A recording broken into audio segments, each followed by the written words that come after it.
Hi everyone, on October 1st, I woke up to see this US dollar rising, oil futures rallying, and safe haven investments such as gold also rising by 1%, and the stock markets across the world tumbling. This was all due to escalating Middle East tensions, particularly Iran-Israel conflict. Following the attack in October, Israel is attempting to change the regional dynamics, while Iran had initially tried to assert its importance in the region last year. At the beginning of this year, I really thought that the tensions wouldn't reach this level and expected them to cool down by now. However, tensions are escalating. Iran has started firing barrage of missiles in response to killing of Hezbollah leader, and we don't know whether it is one of retaliation or it is going to be escalated into a full-blown war. Israel is threatening to attack Iran, is targeting its oil refineries and infrastructure. And if this happens, the counter move will be very difficult to predict. And we all know that West had supported Israel since Hezbollah had been identified as a terrorist organization. To what extent they are going to support Israel and take action? And will China also jump into the scene by supporting Iran? Many questions are unanswered right now, but what is certain now is it's no longer limited to a region. Future events will impact global economies. We will discuss all of that. For that, stay tuned till the end.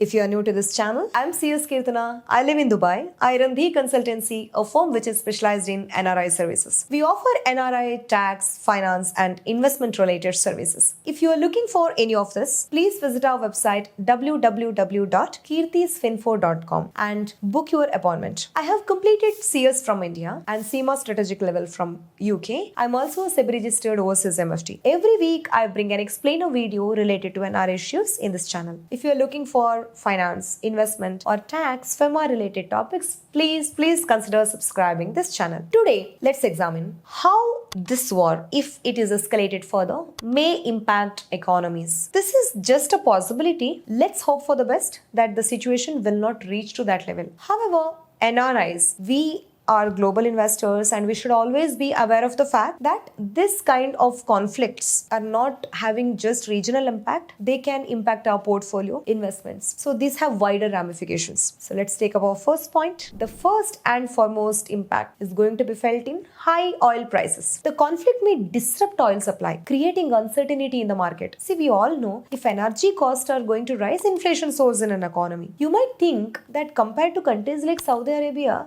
Iran is not at all a prominent producer in the Middle East region. What major disruptions can we expect? If other countries use their slack and pump up more, can't it solve the issue? I know the questions are genuine, but unfortunately, the issue is more complex than it is appearing to be. Israel-Iran conflict and oil prices. These are too complex to understand, but has deep connection. Iran, the most sanctioned country actually, much before the sanction, was a significant oil producer. Even with the sanctions, it found a way to circumvent them and sell at the deep discount. The US had frozen nearly $6 billion to prevent Iran from backing terrorist organization. But Iran, if you look at the present size of the production, seems to be making much more revenue than it used to make earlier. 70% of Iran's government revenue is from oil. So on paper, Iran is technically under US sanction, but it had built its own shadow fleet of oil tankers, supplying oil, finding customers, finding an easy way to circumvent the US sanctions. Let me tell you, 90% of Iranian oil was sold always at deep discount to China. Iran is an important OPEC member. It produces 1.7 million barrels of oil per day. Due to the disruption,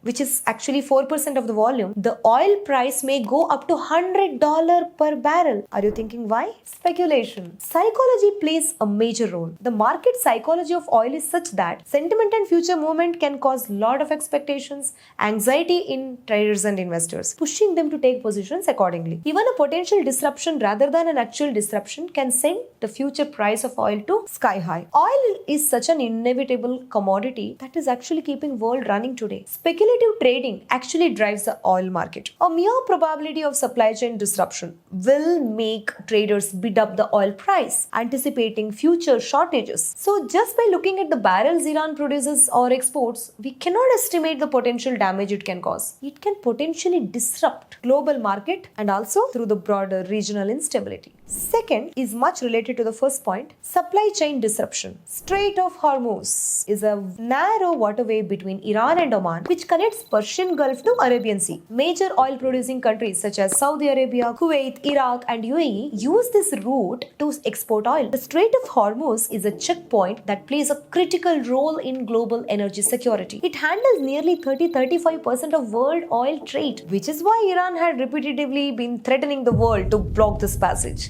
And the world always kept a close watch on this checkpoint. All LNG exports from Qatar and UAE, they transit through this Strait of Hormuz. As you can see on the map, Iran borders the Strait of Hormuz. It's a checkpoint through which 20-30% of whole world's oil passes. Let me help you a little to imagine the impact in case if any supply chain disruption happens here. Disruption can be anything, okay? It can push up the price immediately or reduce the supply permanently. The volume of the trade through this passage in 2023 alone was 21 million barrels per day, whereas Suez Canal had handled only 8.8 million barrels. See, OPEC plus countries handle 40% of global crude oil supply. Any disruption here can shake the world market. There are very few alternative routes and they can push up insurance costs, cause delays. If Iran starts firing the missiles, then even the traffic might reduce and the security cost will go up. And what about the psychology impact? Fear of oil shortage will keep the oil price high for a long time. I hope this gives you enough idea. The third one is defense spending. See, the West, so-called strong economies. We all know how Europe had suffered after Russia-Ukraine war,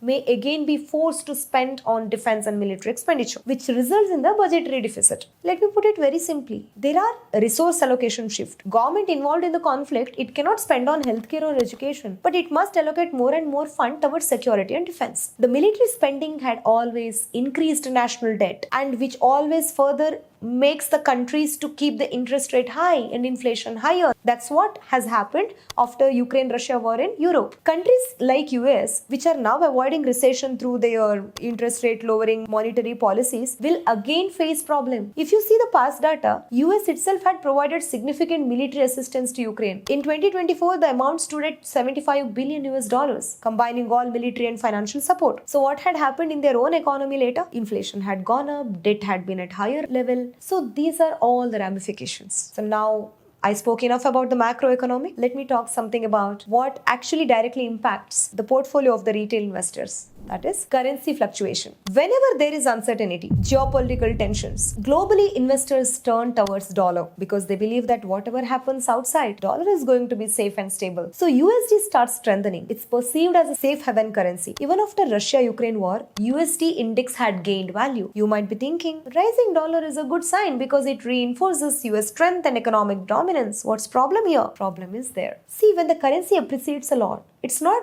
good for the country because exports take hit. Exports become less attractive in overseas market. Let me tell you, US is the second largest exporter in the world. It exports oil, automotive vehicle, capital goods, food, feed, integrated circuits, IT services, civilian aircraft and whatnot. If USD starts strengthening again, they suffer in terms of export, which is not good for their present stage. We all know at what level of national debt US is standing currently. What about developing economies? It starts affecting their import cost. Countries which are not at all involved in the conflict also start seeing their widening of current account deficits because of the higher import cost. Even in India, though Fed actually had reduced the interest rate, RBI can't afford to do it. It is estimated that for every $10 increase in the oil price, India's inflation can rise by 0.3% and current account deficit can widen by $12.5 billion. This is a huge burden. Here input cost goes up, overall expenses to an economy also rises. Let me tell you, energy and oil is actually up to 6.8% in India's CPI or consumer price index. So any kind of escalation starts affecting interest rate, inflation rate and in turn the currency fluctuations. What is the last point? Everyone's favorite asset class, gold. Safe haven assets like gold becomes investors' favorite choice whenever there is geopolitical conflict. See, in times of an uncertainty, every possibility can become reality. It is so difficult for investors to weigh the opportunity and cost because everything is uncertain. So where to invest? Is it USD or is it India or Or is it a stock market? Is it FD? Because inflation goes up, that means you are losing value in FD. And what about bonds? You don't know how the trajectory of the interest rate is going to be in future. So it becomes too difficult for investors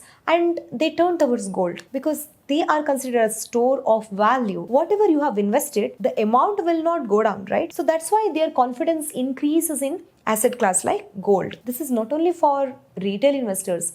If you have seen the pattern after Russia-Ukraine war, globally central banks also have done that. They started increasing the gold reserves. The twin purpose had contributed to this trend. One, looking at Iran, looking at Russia, they started fearing that what if West starts putting the sanction on us? Second, they wanted to de-link themselves from strain which is visible in US economy. In an attempt to diversify the national reserve from US dollar, they started turning towards gold. So it is more than retail investors, it is central banks who went on purchasing the gold. That's why the gold had seen nearly 45.5% rise just in last 1 year.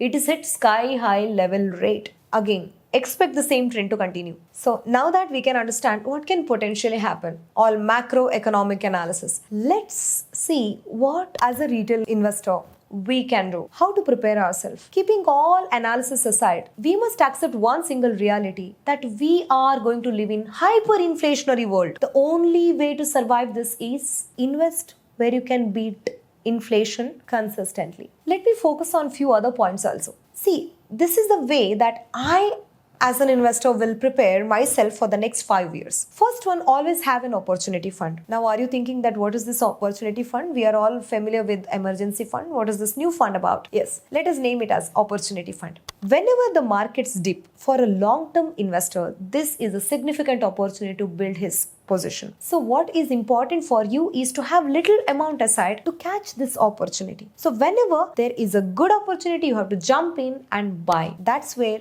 buying at discount actually can happen and unleash its magic going forward. Second, don't over leverage. We have to technically prepare ourselves to see the mortgage rate and the interest rate at higher rate. Maybe because of the election, Fed had done the interest rate cut, but it is not in a position to afford it. So very soon they might start hiking again. If you are planning for any big ticket purchases like real estate, please consider whether it is going to result in ballooning up of your EMIs, whether you will have sleepless night, and to what extent the cost is okay for you to bear. It's very important. Please don't plan your finance thinking that okay, now Fed started reducing the interest rate everywhere globally, the interest rate is going to be coming down, so I am going to take the loan now.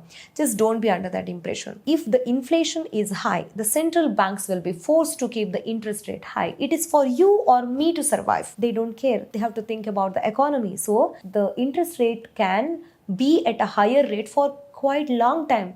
That's why I said earlier, be prepared to see yourself in a hyperinflationary world. Just look at this data. In last 5 years, how interest rate had gone up in US. Fed had to increase from 0.5 to 5.25. It's a significant hike if you see. That's because they could not control the inflation which happened after COVID. And Russia-Ukraine war had its own contribution to make, right? That's why. So 0.5 to 5.25 in US. So we all know that what kind of spillover effect that it can have globally. For example, here in Middle East, most of the currencies are pegged currencies. That means they have to go hand in hand with Fed move. So most of the central bank had to follow the suit of Fed by hiking the interest rate. So if you had just without applying the mind had made any kind of, higher ticket depending on loan, then you would have paid really high cost for that.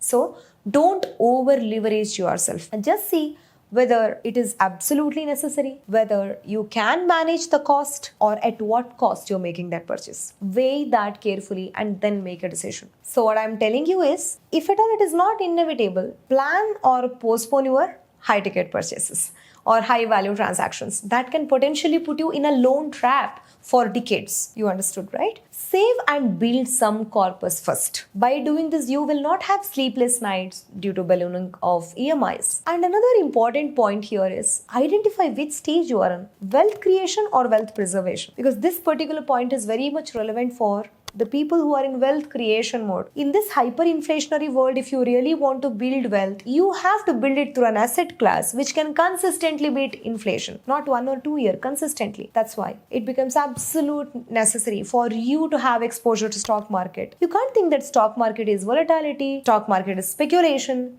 Nothing like that. Even in stock market, there are sectors, for example, FMCG, people keep buying these goods. They're all weather stocks.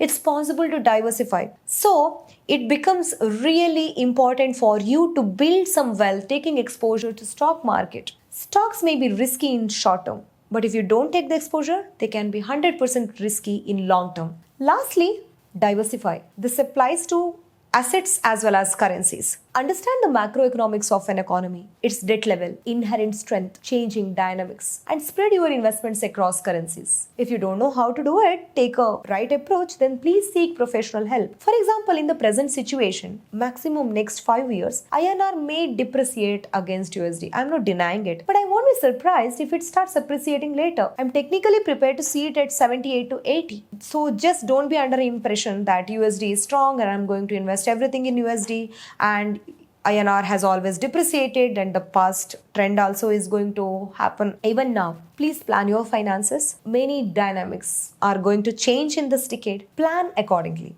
I hope I could give you different perspectives to plan your finances in today's video. What do you think about this present conflict? Where is it headed and how it can impact your own portfolio or its economic financial implications? I'll be waiting to see. If you have any different perspectives or opinion, please feel free to share it in the comment section. That's it for today. See you next week with another interesting video. Till then, bye bye.